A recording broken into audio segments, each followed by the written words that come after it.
I am Doug Friedman. And I am Meredith Levy. And this is Your Mental Breakdown, the podcast.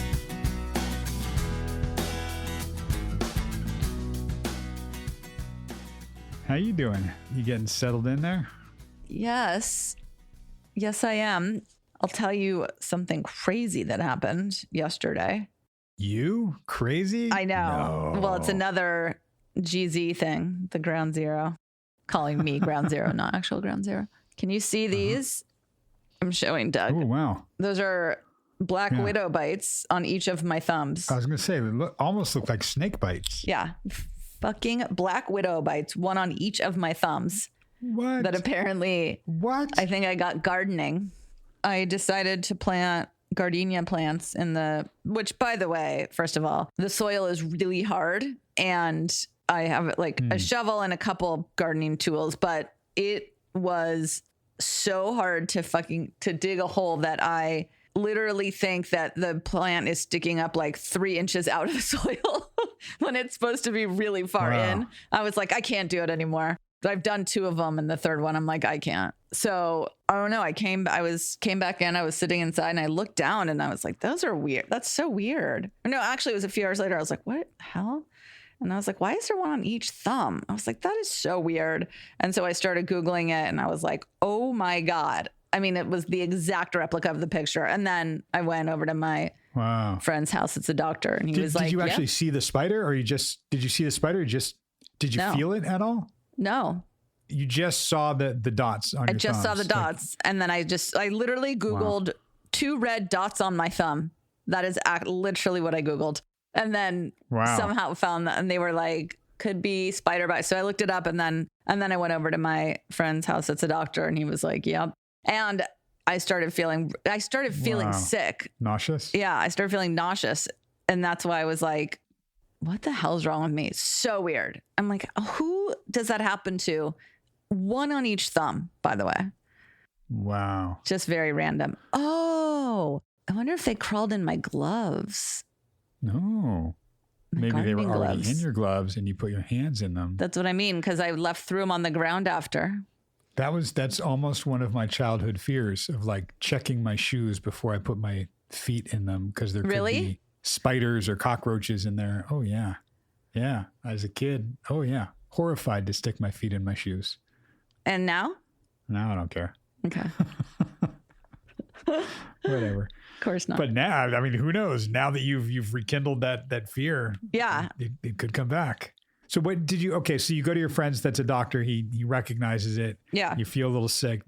I mean, did you go to the ER and get like a shot of anti-venom or no? He said I took a Zofran, a nausea pill, and then a Ativan, a benzo. He said that helps with muscle like stiffness and nausea. Right. And then if it started to get worse, he said usually in 1 to 3 hours it'll pass, or if it starts to get worse, then go to the ER. But it didn't. Wow. I know, it's crazy, right?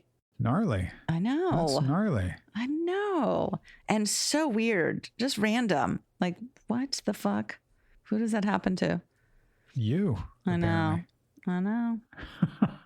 So that's my excitement. That is exciting. Yeah. I mean, not in a good way, but it's new and different. Yeah, it's new and different. Yeah. I'm feeling like a lull in excitement, which is almost a good thing. You are? Is that what you said? Yeah. Okay. Yeah. Not quite hitting a plateau, but just like that. Cruising? And maybe it's cruising. We got our groove going. Like things are cool. I don't know. Maybe it's a function of we're not completely locked down. We're not completely out. Ugh. We're sort of business as usual has been for the last stretch of time. Yeah. But it'd be nice to like go to shows, go to dinner, see friends. But I feel like we're still not quite there, but I'm not entirely locked down. It's a weird limbo place, I think. Yeah. I don't know. I feel like everyone's kind of like, well, I think it's like getting fine. It's time to reopen or the world or whatever. And I'm just like, I think we started thinking that before Omicron came. Everybody I know, I mean, not everybody, but almost everybody I know has had it. Every day someone new is like, oh, I have it. Yeah. This is like time capsule podcasting right here. Because if we're well out of this by now, then people are going to be like, lame, fast forward, which they probably do already. But I think that early days of if you got COVID, you weren't sure if you're going to wind up in the hospital or not, whether you were young or old or immunocompromised or not. We just didn't know. Now with enough people being vaccinated or boosted, you get knocked down and you get sick and you generally recover from it. Some people have long COVID. Some people I know have like a cough that has been with them for like 4 or 5 months. Yeah. Yeah. Me too, actually. I didn't know that was a thing, but. Well, and semi-spoiler, but not really. When we get to talking to Drew, he had some COVID related symptoms, but that's over on the Patreon. If you're listening to that, you'll hear us chat about that a little bit when we break it down. That was gnarly though. I think that kind of freaked me out a bit. Yeah. No bueno at all. Well, and even in this episode, when Sarah was talking about the family reunion that they had, her cousin being in the hospital. Yeah. One of her sisters couldn't fly out. Yeah. Right. Yeah. Because she got COVID. Yep. It's no longer like 3rd degree, it's 2nd degree. Like most people I know definitely know somebody that's had COVID. Yeah. All right. Well, let's get out the way and y'all can listen to this. We will be with you shortly to break it on down.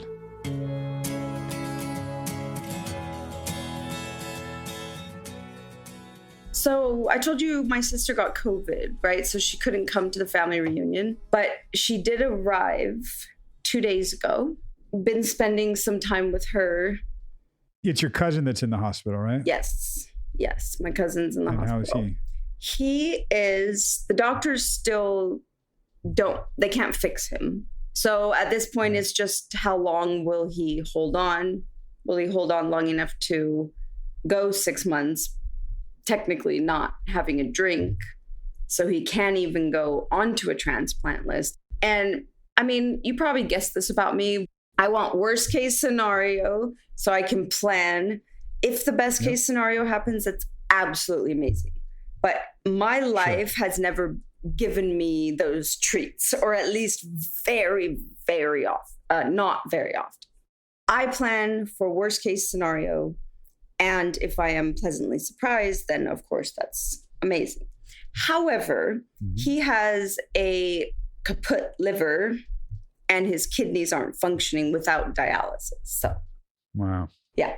But I talked to him on like video chat yesterday, and he actually just finished his dialysis for that day. And he actually was forming sentences and talking words, which was not my experience when I was at the hospital because of the amount of pain medicine he was on. So that was nice. Right. It's still very up in the air, but knowing that he's not suffering as much as he was when I saw him is actually kind of a comfort. It was really hard to see him just in so much pain and just so like, yeah, it's rough. Same with when my dad was dying. That was sort of the same feeling I had, which was like everything was so painful. You know, when you're already, somebody's dying, that's the last thing you want them to also have to suffer, right?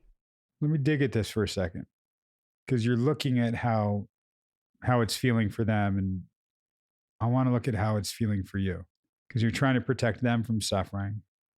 And you're taking yourself through every worst case scenario, which means your system is going through the worst case scenario.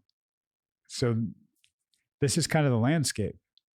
Now that I'm in therapy, I could put it to one of my protective mechanisms, because if I have prepared myself for the worst thing that's going to happen, I'm not going to get a shock or a broken heart, for want of a better word.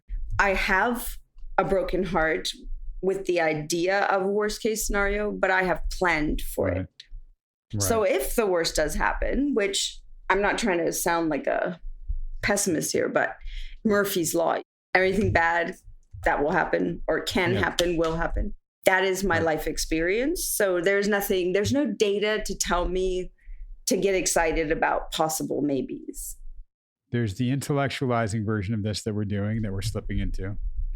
And we'll do that. I'll put a pin in that. We'll come back to that. And there's the laughter again. I mean, what we're talking about is kind of uncomfortable. Yeah. We're talking about your dad suffering and what that experience was like. We're talking about your cousin suffering currently and what that's like. And we're talking about you in this constant state of alert. Always, like you said.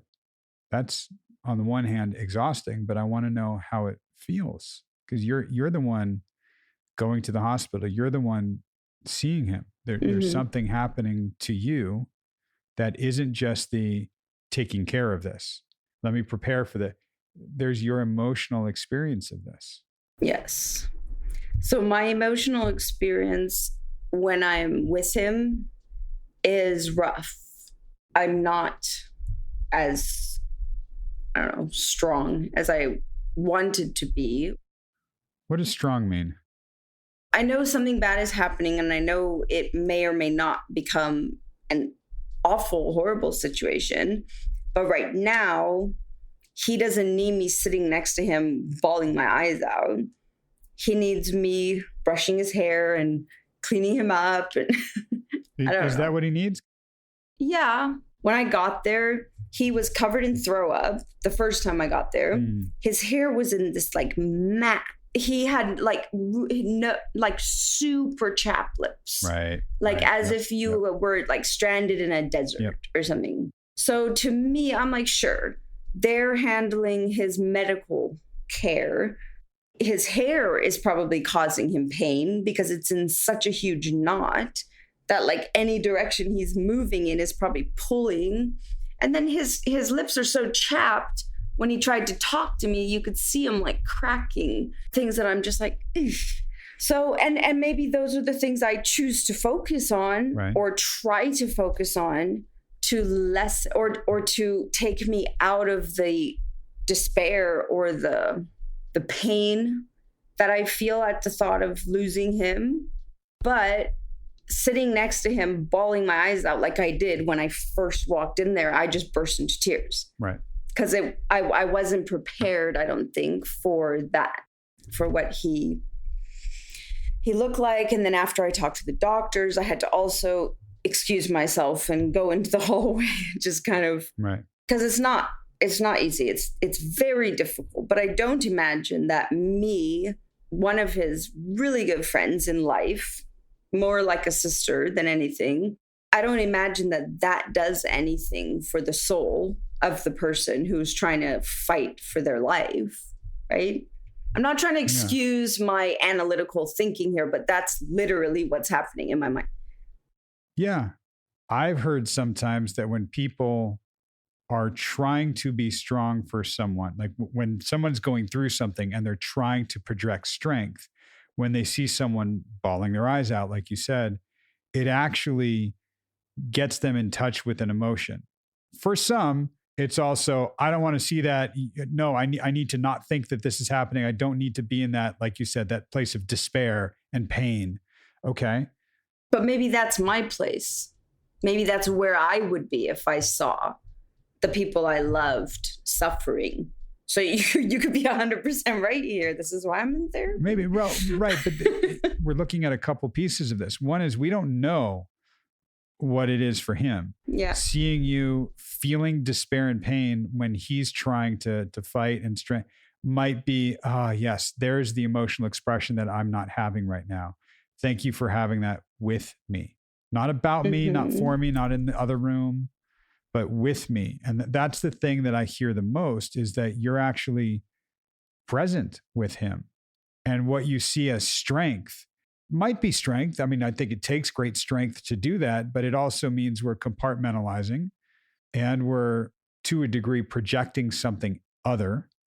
And what you're actually feeling, the despair and pain, I want to see if you're allowed to, again, in therapy, you and me here, if you're allowed to have a moment of despair and pain and acknowledge that that is how you feel. Yeah, it's interesting that you say that, because I don't know. I mean, I know that mothers especially project a lot of their own stuff onto their children. However, it's weird you say that because when we got into the room, I started crying, held his hand, and I sat down and I couldn't actually stop crying. I was really, really sad. And my mom said to him, "Oh, sweetheart, we're here. Sarah is just feeling a lot of emotions right now, but don't worry." Like she tried to excuse my melting down to him. This is not something I thought about until right this second. When you said, "Well, what's your emotion?" Well, I was having my emotion. And then my mom kind of like stepped in and made me realize, oh gosh, what am I doing? Getting all emotional. But it's interesting the way you see things, because the way I'm seeing it is completely normal to me. Of course. This was my mom, and probably 100 times I could tell you, "Oh, Sarah, she's our sweet, sensitive, caring one." And I'm like, well, not really so much anymore, Mom. I hide that well. That when I was sick, sure. Right. And it got me in a lot of trouble. Right. So my mother has never really made that shift to grown up me versus sensitive crybaby me. It sounds like she didn't know and still doesn't know what to do with someone that's emotionally expressive. She doesn't. Even as you were kind of emulating her voice and saying, "Oh, there's Sarah, the sensitive one." Mm-hmm. That sounds childlike. Sounds like somebody that needs to name it that instead of, yes, these are the emotions that we feel, and this is what we're doing. And she needed to go in the other room and gather herself because it's really emotional. And like you said, at 6 years old, maybe, but not anymore. Right. Because it was never allowed for you. Literally, you were punished because of it.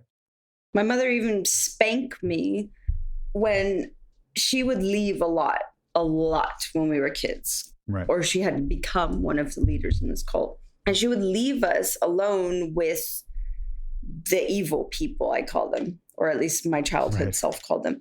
They were the ones that sexually abused us, beat us, locked us up, starved us. These were the people that she would leave us with. So when she would say, "Okay, I'm going on a trip," I would just start crying because I would just be like, oh my God, like I knew what was coming. And my mother got so angry at me for crying about it, she would spank me. And this was a cult, so they believed in very, very extreme corporal punishment. So let's just preface that. But for someone like me, a child like me, to be corporally disciplined was very rare. I almost never got spanked. I usually got the long talks and the praying overs, but never the spanking. Spankings were reserved for like, you really fucked up. Right? My younger sister, she was just a badass from the time she was like 3 years old. She would tell people to go screw off, and she just never, and she was punished so severely her whole entire life.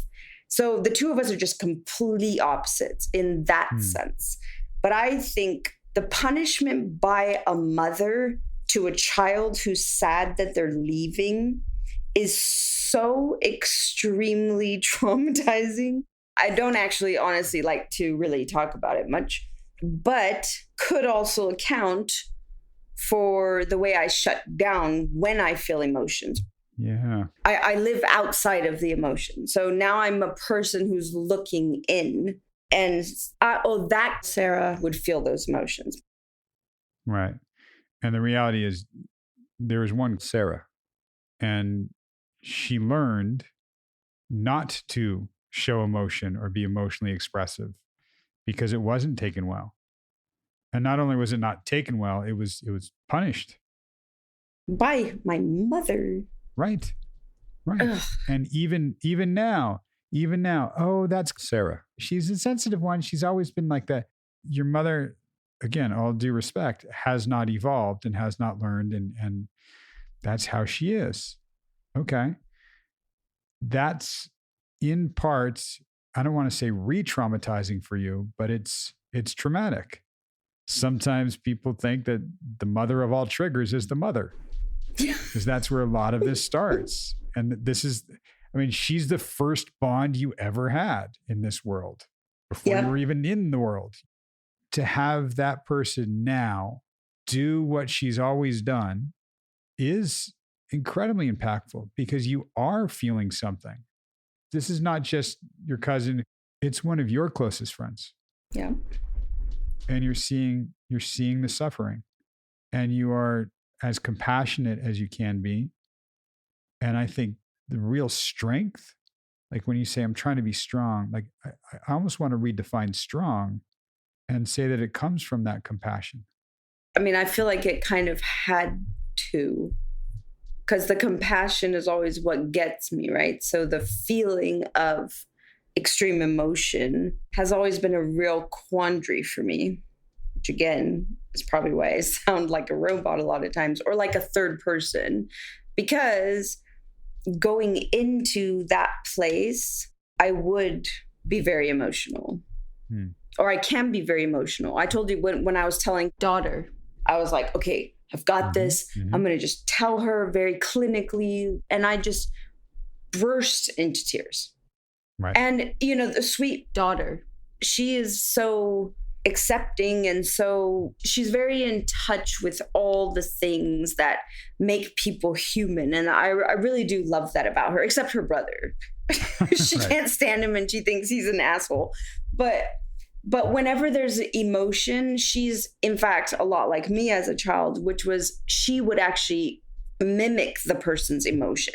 So like, I remember one time we went to a funeral, I was 9. I didn't know the person at the funeral or who was being buried.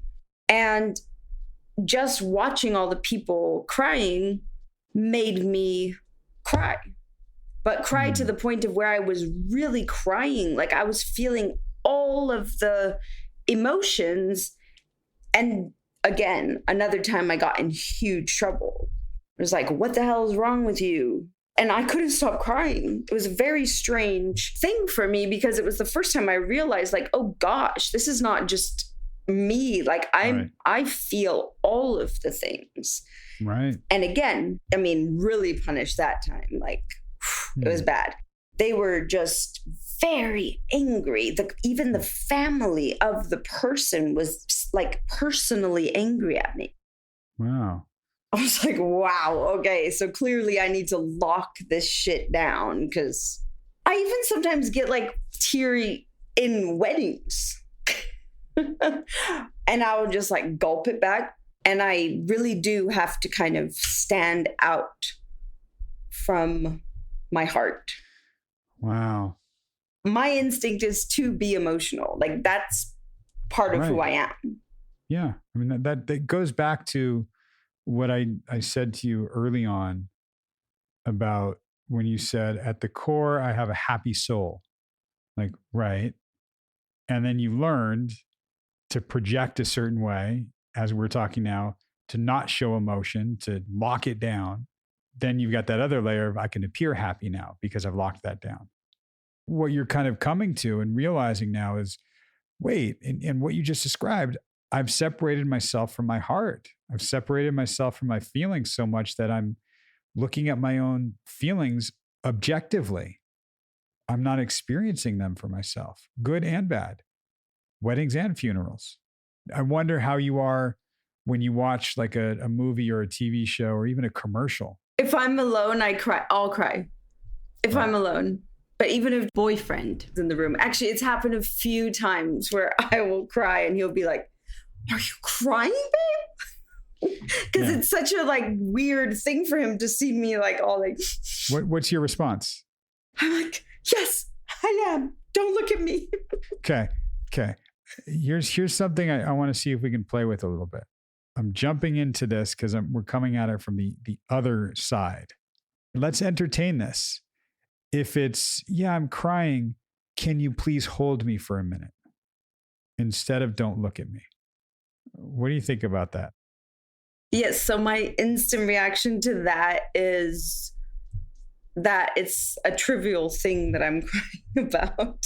So it would, to me, be an odd time for him to comfort me. Like, actually, when I got home that same day, I had pulled myself together and I was being very Sarah. But that evening I told him, I'm like, I'm not doing good at all. Like, I'm really, really sad, really not okay. Yeah. How was that? Good. I mean, he's very sweet. How was that for you? Oh, for me, it was fine. It's hard for me in a situation that large. It's not as embarrassing or as hard for me to just admit, like, look, this is really, really difficult for me. And he does. He's very sweet in the sense that he will try and take whatever it is I have to deal with, plus my pain, away from me. Yeah. Oh, and of course, he gives me hugs and. Okay, pause for a second here, because I still want to move towards this if we can. Yeah. That idea of I came home, I pulled myself together, I'm going to throw up the bullshit flag for a second.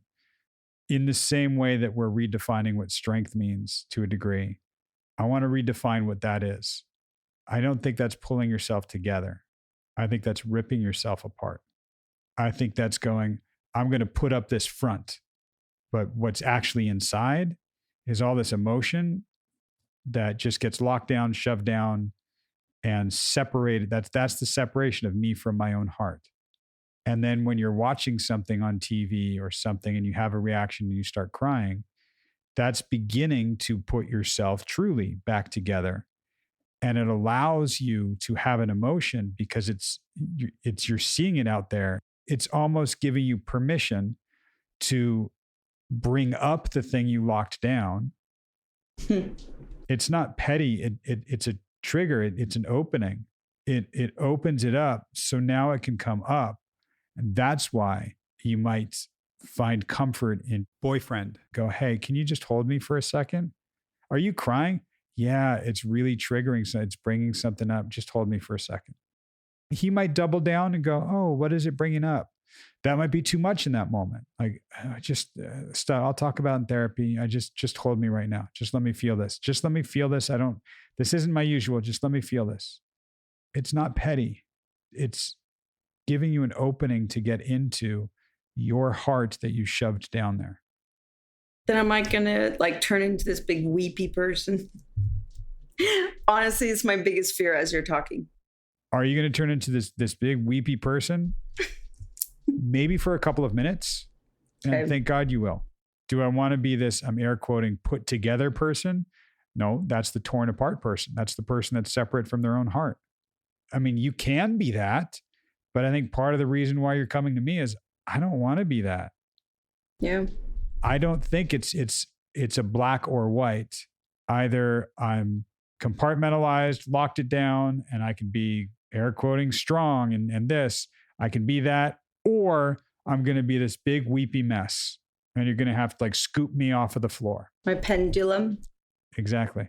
It's going to feel like a big weepy mess because that pendulum, it's sort of like it's somebody tethered it to that side over there where it's compartmentalized, and you break the tether for a moment and it's going to swing the fuck the other way, whoosh, go way the other way.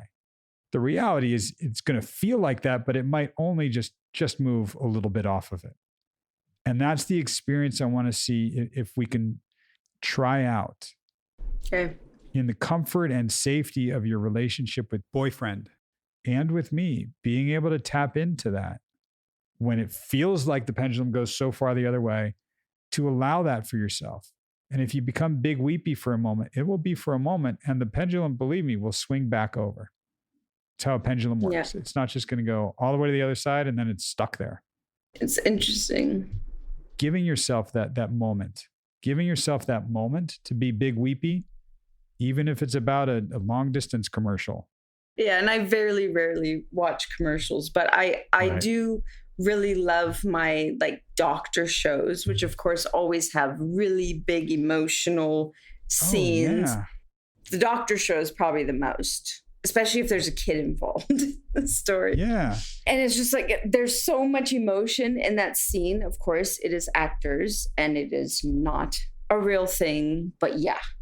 What they're doing in the nature of acting is you tap into real emotion and you show people, here's this real emotion. And I think the pinnacle of acting is when you can get an audience to feel what you're actually feeling because your character is feeling that. Absolutely. This is the permission that I'm talking about. This is, in a sense, it's going to sound real weird here, but doctor shows can almost be the mom that you didn't get growing up that can show you that it's okay to express emotion. Absolutely. I mean, I'm not going to lie. I love my TV shows. That's how I relax. I told you that's the only way I fall asleep. It's become a sort of like second life for me. So I do my whole life and then I get to relax and watch my shows and eventually fall asleep. So yeah. Let's actually use them to our benefit now too. And that's partly why I love using metaphors and analogies, because it's so much easier to see things and understand things about ourselves when we can see it objectively. So if you're seeing it in a character on a TV show, great, it's objective. But the emotion and the emotional experience for the character and that you have relating to that is real. Mm-hmm. And it will allow for an opening for that emotion that you've locked down there and held to come out in an air quoting appropriate way. And if instead of, oh yeah, I'm crying, don't look at me, it's, yeah, I'm crying, I'm getting really emotional, it's triggering something. Oh, what? Like, I don't know, just hold on to me for a second. Yeah. Just let me cry. Yeah. You know, you don't have to go there and go, oh, it's like seeing that child on the doctor show dying and there's nothing they can do. It reminds me of my kids or my childhood. And oh man, you don't need to go there necessarily, but I want us to allow for that emotion, for you to actually tap it for a second and think of it as that's putting yourself together, not losing it and tearing yourself apart. It might feel that way in the safety of your home with your boyfriend or your therapy with your therapist. Those are the places where we can try it, see how it feels. It's funny because the whole time you're talking about this, I'm also thinking, so my daughter is really into literature, books. She will read books and she will literally come to me sobbing. She's so emotionally involved in the story, right? And so my instinct as a mother is to comfort. So, okay, well, sweetheart, just remember it's just a story. But then there's another part of me that's so amazed at how she can experience these emotions so fully. Just the way that she can just fully live in that moment, in that story, no matter what. And I always wish that I felt that I was allowed to do that as a child. Right. And you weren't, and that sucks. And I'm sorry. And it's had a tremendous impact. And how wonderful and healing is it to see your daughter doing what you weren't able to do? It is in a sense. And in another sense, it's like, oh, you sweetheart, you're fine. So I have to kind of fight a battle again between my two selves. Yeah. And again, those two selves are one self. And maybe part of that, part of your work now, part of being strong now is to allow for that vulnerability. How amazing would it be if daughter comes to you? I mean, she might have passed this by now, but I remember reading Where the Red Fern Grows. Oh my God, that's one of her favorite books. Oh my man, gosh. That gutted me. And now how much I love my dog, of course, right? Oh yeah. And that gutted me. How amazing would it be if, she reads that? I know she's already read it, but multiple times. Right. And every time cries like it's the first time she ever read it. Yeah. Yeah. And think about if you come to her and you cry with her. Interesting. What do you think of that? I mean, I don't know. I'd have to try it out. But yeah, I think if I joined her in that world, in that fantasy, in those emotions, which I already have in me, I know this. Right. But what's interesting is if I'm crying, like with my cousin, when I told her, she became very strong. She was very, Mom, don't worry about anything. Okay, you go. And she just instantly kicked into this. And I'm hoping that I haven't ruined her already. We're learning. This is where we're learning. And she's still learning. And you can learn too. Yeah. And being able to cry, like, it's okay, Mom, don't worry. Like it's going to be okay. Like, you can actually teach you and daughter at the same time by kind of going, you know what, honey, it's okay for us to cry and let this out. It was really emotional. Let's let this out so we don't lock it in. It's going to be so healing for you and such an incredible learning experience for her to see, oh, right, it's okay to be emotional and to have emotions. You didn't get that. You didn't get that as a kid at all. And the only one that's going to give you permission for that now is you. So little bits, allowing yourself to tap into it. Again, it's not petty because it's hitting something deep. And it doesn't have to be this huge chasm that you go into. It's this moment that you allow where you're giving permission to it. For me, I have one extreme or the other. I'm either experiencing it as a third person or from the outside, or I am in it and I'm crying, which for the most part is not really something you can just do on a normal basis, just be walking around bawling. No, but I mean, calibrating that and allowing, again, sort of a theme that we've kind of brought up is those two different Sarahs is one Sarah. And it's, again, we're going to need to integrate it at some point. But right now, we just want to be able to touch both of those and see we've got both of those speeds and we can do both of those things. So allowing yourself permission to lose it for a moment. To scream into a pillow. Scream into a pillow, to cry into somebody's arms. Cry into a pillow. Right. To hold your daughter who's crying and not say, oh, it's okay. To go, yeah, this is really emotional. Yeah. It's validating the emotion. You haven't had a lot of that in your life. And to be able to provide that for you, for daughter, that's going to be really healing and teaching for both of you. So I'm encouraging that if you can. And I promise you, you will not get stuck there. No, I liked when you said validating that emotion. And all of a sudden I'm thinking like, oh gosh, I don't know that I always do that or do that with my children. I don't let them yell at each other. And I put a stop to any kind of anger. Right. And I make them sit down and think about it logically. I mean, I'm sure, again, there's a balance for everything. Yeah. But my structure has always dictated that when they are out of control or when they don't have control over the emotion, it's not like they can't feel the emotion, but like my daughter will like jump over the table to start like punching son because she's so angry at him. Right. That is not okay. But is it? Well, yeah. I mean, we can still have boundaries for sure. We talked about this, I think you and I, being more Kirk and less Spock. Spock is the robot, right? Spock is the Vulcan with the ears on Star Trek. Okay. Sorry, everybody. No, I want to hear it though, because then you can refer to it. Right. In the Star Wars, Vader and Yoda, you understand those. We've talked, I mean, you've heard me at least talk about Yoda and bring that out. And Vader, the critical voice, the dark side. He's the angry. Yeah. Okay. He's the angry one. And they say that's the passionate, emotion-driven side, and the Jedi are the composed side.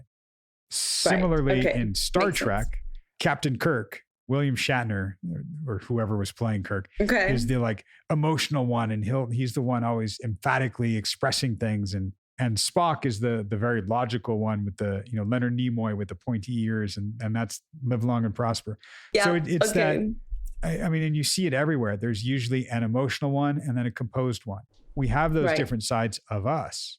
And what we're talking about, you and I, is allowing the emotional side to exist, not just being purely that logic-driven one, that composed one, that put together one, because that's the one that is almost devoid of emotion. So allowing the other to come out validates that that emotion exists for you. It doesn't mean it's going to take over. We're just allowing emotion to exist for you. Allowing yourself to have that emotional experience, allowing daughter to have that emotional experience and to see that that's okay is great. So experiment with that a little bit and we'll see what happens. All right.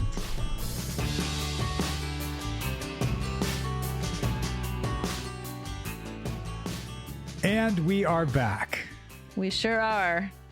She was talking about not wanting people to suffer, seeing her cousin suffer, and at least, when finding out that a couple days later, when she saw him, that he was doing better and suffering less. And she sort of went through the same thing when her dad was dying. Like she focuses on other people and their feelings and not wanting them to suffer, but doesn't get to feel her own feelings. And you said something like your system's also going through the worst case scenario because she always plans for the worst case scenario. And I understand that concept in general, and also especially with her because she's never gotten best case scenario, or very rarely.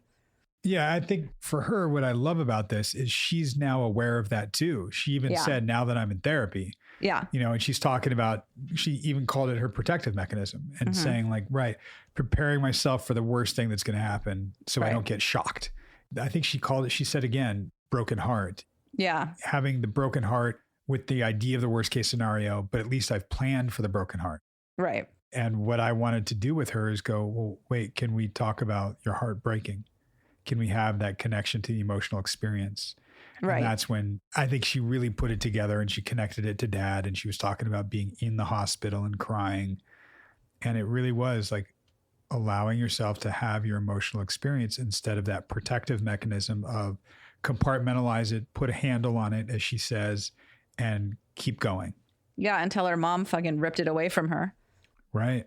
I was just like, oh God, I could just so picture that. So invalidating that, she's crying and I mean, I get it. I think you pointed out both sides of it where sometimes the person who's suffering or, whatever is glad to see that you're having an emotional expression that maybe they can't have. Right.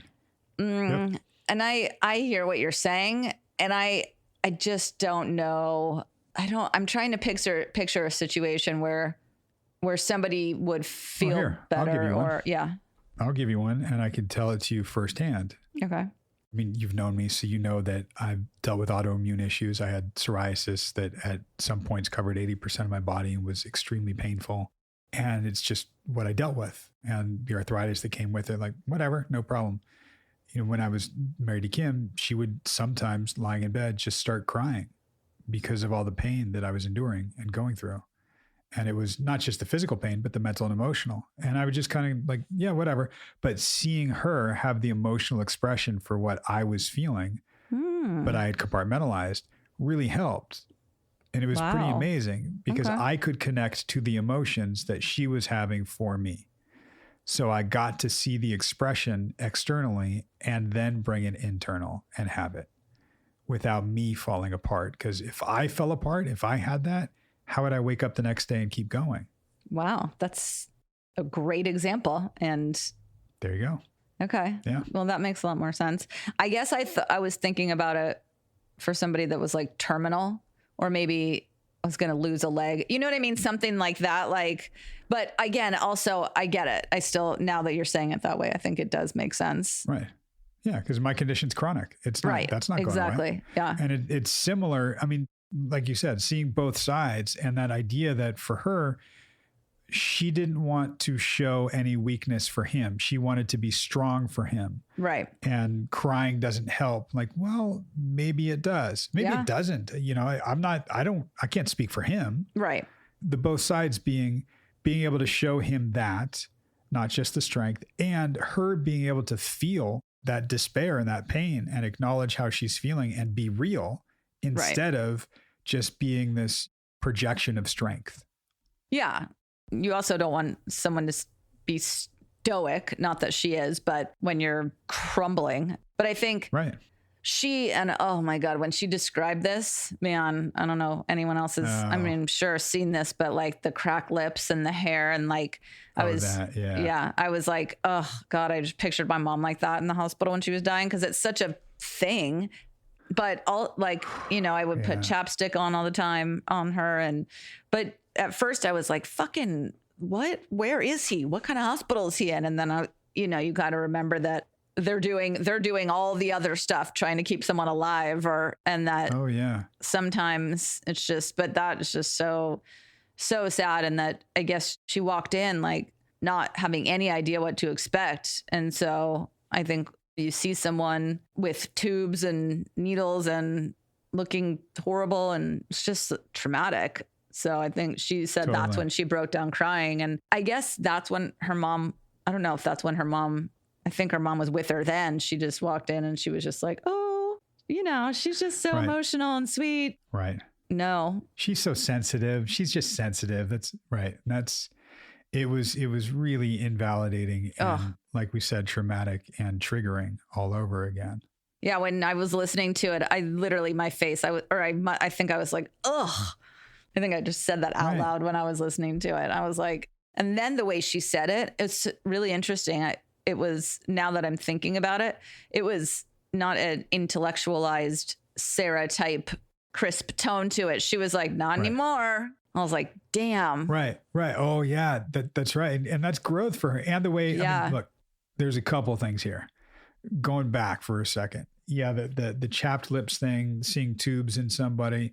Yeah, that's brutal. If you've been through that, if you haven't, I hope you never have to.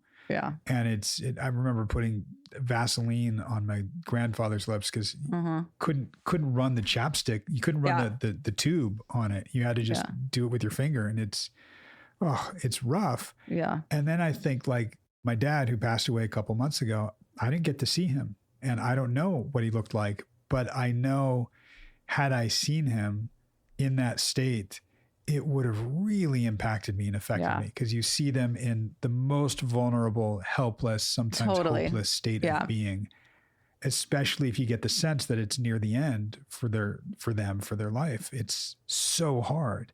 And she's having a huge reaction and still trying to use her protective mechanism. And then mom comes in. And that's where, the line that you love when I throw this out, the mother of all triggers is the mother. So true.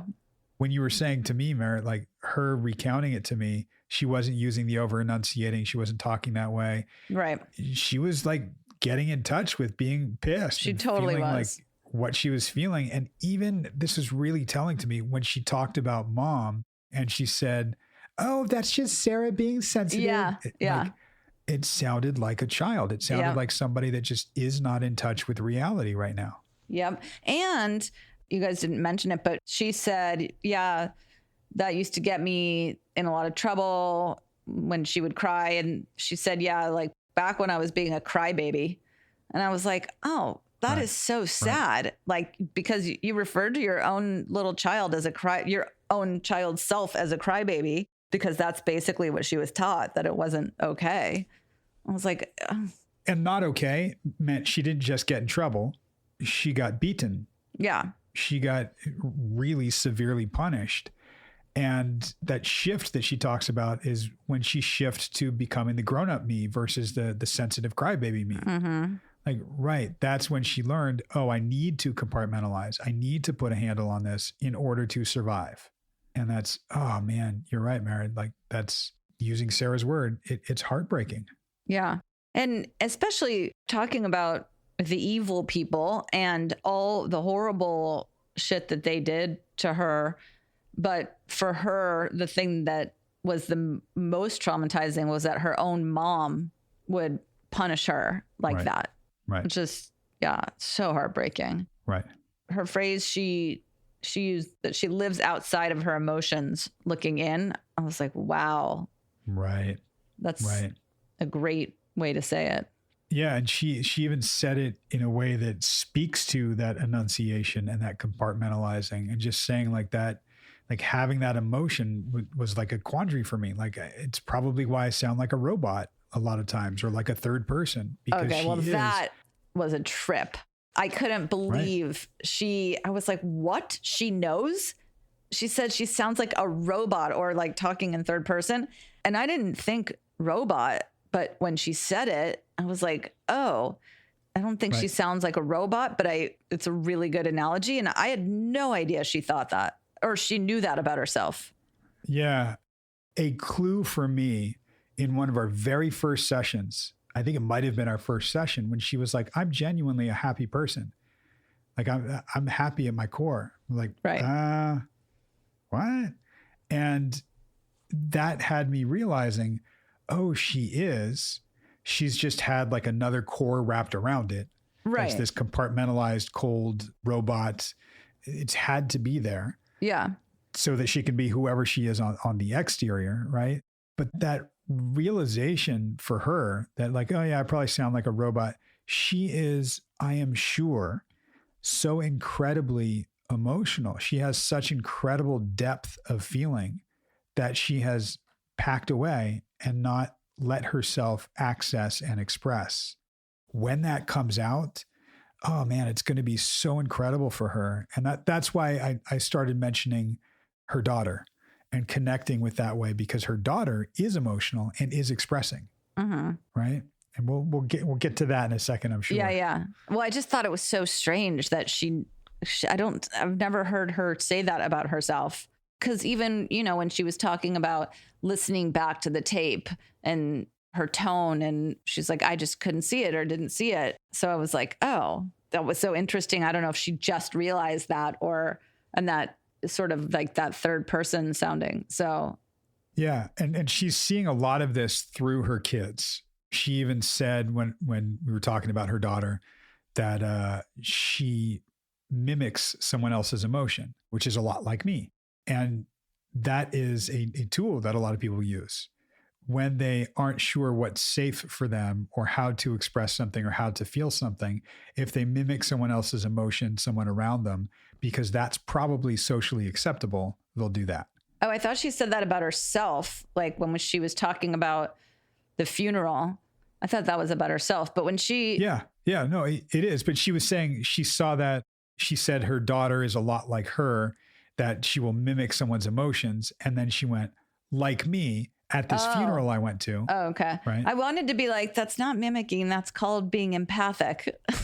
Like, and absorbing that, bringing on the other people's emotions when you're... Right. She's feeling it so strongly because she's empathic. Right. And that's in being at the funeral when she was like really feeling like crying and she could see other people crying, like, okay, this is okay. We can do this. And then she got punished.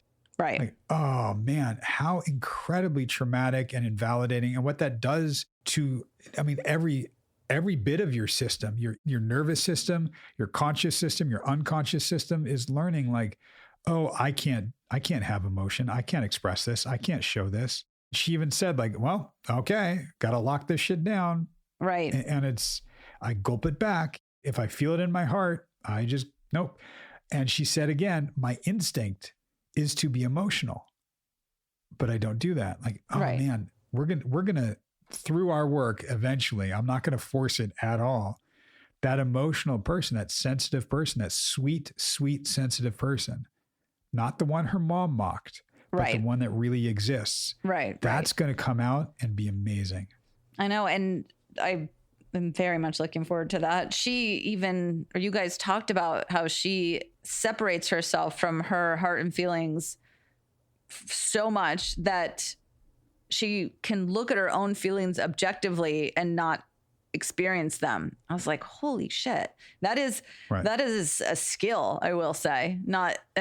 For better or worse, but it is a skill if she could do that and feel them also. So, and as she's telling me this, it hits me. Okay, so let's do it objectively, but let's find a place where you can identify with somebody and something emotional objectively. And that's where the TV idea hit me. Oh God, that made me want to vomit. When you said, yeah, I'm crying. Can you please hold me? I literally think I threw up in my mouth a little. I was like, oh God, can you please hold me? Mary, your reaction to that really makes me wish we were doing this in person so I could give you a big hug. Oh, God. I know. It's so uncomfortable for you. I know. It's so uncomfortable. So uncomfortable. Meredith, you know I love you. I know you love me, Dougie. Stop it. Yeah. I won't hold your hair back when you vomit, but I'll be there to give you a hug right afterwards. Thank you. That's so sweet of you. I know. I was thinking, and by the way, I agreed with her at first. I mean, I do agree with her because she said, yeah, that would be weird to say because it's like a small thing. Like I'm crying at a commercial. Right. But that she did say, you know, when I came home from seeing my cousin, I said to him, I'm not doing okay. So I thought that was in that moment she was able to do it. But she was like, okay, I'll ask him to hold me. Right. I mean, that's the movie that you hate, Groundhog Day, when he's trying to, right? The Bill Murray character is trying to figure out like how to crack the code of like that one person that recognizes him from high school that he just can't stand, that wants to sell him insurance. Right. And there's that one scene when he goes, Ned, I don't know what you're doing after this, but can we go somewhere and talk? It just feels so good to see you. And he gives him a big hug and Ned just goes, ooh, I gotta go. You know, you just can't tolerate that, right? Yeah. It's brilliant. It's brilliant. That's a lot of what we're sort of cracking in her is what's inside and what's been separated. And she's talking about trying to be put together and be this put together person. I'm like, but that put together person is actually the torn apart person. It's the one that's disconnected from the emotion. So good. I was like, whoa, Doug. So true. And then her saying like, okay, well, giving yourself permission to cry at a commercial or whatever you're watching. And her big fear is she's going to turn into big weepy, which I loved. I don't want to be a big weepy mess. And the point you made is that like she could be both. She can be big weepy and compartmentalized, and it's like the pendulum. You're like, it's not going to get stuck up there. I was thinking maybe for a little while, but eventually, you know, it'll swing back for sure the other direction. Right. Yeah. And just kind of going like, that's okay. And it's in framing it as do it through a TV show. Right. Experiment with it. See what it's like. See what it's like to say, yeah, I'm emotional. It's triggering something, but I'll be okay. Can you just hold me for a second? Or whatever it might be. Wait, what was she talking about? Doctor shows. What are doctor shows? ER, Grey's Anatomy. God. Chicago. Oh, Sarah, MD. love. Yes. Yeah. I'm a diehard. I am right there with Meredith Grey on frickin' the 17th season of Grey's Anatomy, which has gotten progressively worse, and yet I can't stop.